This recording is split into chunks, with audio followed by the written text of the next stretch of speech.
Alright, this video is part 1 to our lesson today, except I'm only going to do a few of these. I'm going to do probably 2 on each page, so this is going to be a short video. Now remember, we are dealing with what we call linear equations.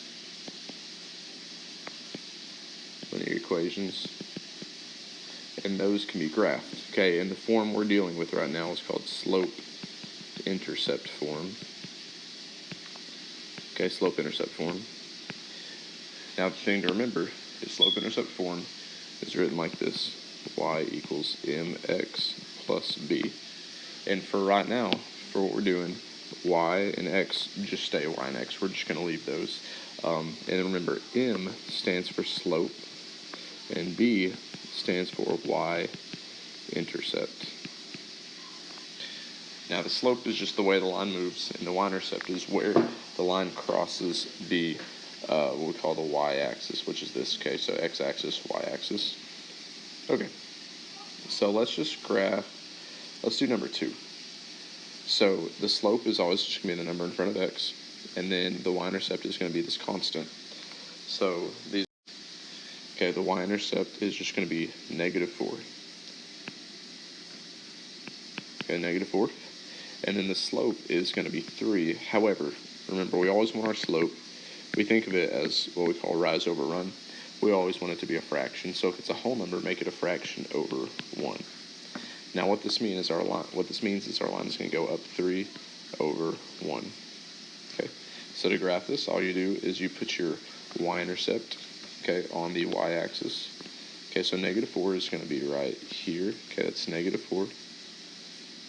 I know these numbers say positive, but when it's below the x-axis, when it's down here, it is all negative, so -4. Then the slope tells us to go up 3 over 1. Okay, so up 3 over 1. There's our next point. Okay, then to make more, you just go up 3 again, then over 1 again. Okay, another point right there. And then you just keep going until you run out of space. Okay, now we also want to put them kind of this way too, so we'll go down 3 over 1. That's going to get the points down this way.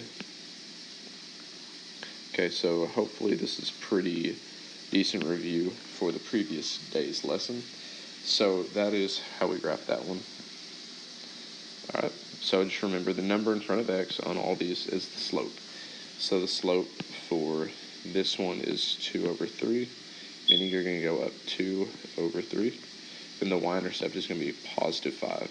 Okay, so +5. I'll go ahead and zoom in. Put a point at 5 on the y-axis. Alright, then we'll go up 1, 2 over 1, 2, 3. Because our slope is 2 over 3. Then we'll keep that same pattern going. Okay, and once you run out of space this way, you want to fill out backwards. So go down 2 over 3 like that. Down 2 over 3. And then you just want to fill in as many as you can before you run out of space. Oh, I messed up right there. It needs to be right here. There we go. Okay. So that's how we're going to graph these. Now notice these are positive slopes. Down here you have negative slopes. Okay. So remember, a negative slope, let me just extract it. So the slope for this is going to be -3. Remember to make it a fraction. So it's -3 over 1. Now what that means is you're going to go down 3 over 1. Okay. Same here. If the slope is -1 over 3, you're going to go down 1 over 3. Okay, so remember to do that when you do it. Now, this one right here, it just says y equals 7. Well, what's that mean? Well, if there is no x, there is no slope. Okay, go ahead and make that note. If there's no x, then there's no slope. And if you notice here, there is no x, meaning there's no slope. So the slope is going to be, well, actually, yeah, so it's going to be 0. So the slope is 0. If there's no slope, you just put 0. So that means the number that's left is going to be our y-intercept. Okay, so we'll just go to the graph, and we will find 7. Okay, that's it right there. And now if we don't have a slope, think about what it means to have no slope. Well, it means you have a flat ground. So think of like a flat surface that you're standing on. It has no slope, so it's totally flat. That means the line we make is going to be straight across. It's going to be flat. You could stand on it and there would be no incline. Okay, I'm gonna go ahead and move to the next page. Okay. All right, let's go ahead and do like maybe one of these. All right, so the slope here is -3/4, and the y-intercept is -1. Okay, so you're going to put your point at -1. So remember, don't put it here, you got to put it here. So point at -1.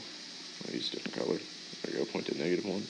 Now our slope is negative, so we're going to go down 3, we're going to go over 4. So we're going to count down 1, 2, 3, over 1, 2, 3, 4. Okay, and then I'll put my point. And now I just want to keep doing that. I want to put as many points as will fit. So I went down 3 over 4 again. Then it fell out the other way. We'll go up 1, 2, 3, 4. Sorry, up 1, 2, 3 over 4. Okay, we'll just keep on doing that until we run out of space. Looks like that's all the points I can put. There we go. Alright, so you'll do all these. Now I just want to show you all these real quick. This is what we call undefined. So undefined means straight up and down. Okay, so that's going to happen when it says x equals. So all you do is, instead of going to the y-axis, you go to the x-axis, and you go to 2, and just put a straight up and down line, right? Like that. So that's what you'll do for this one also.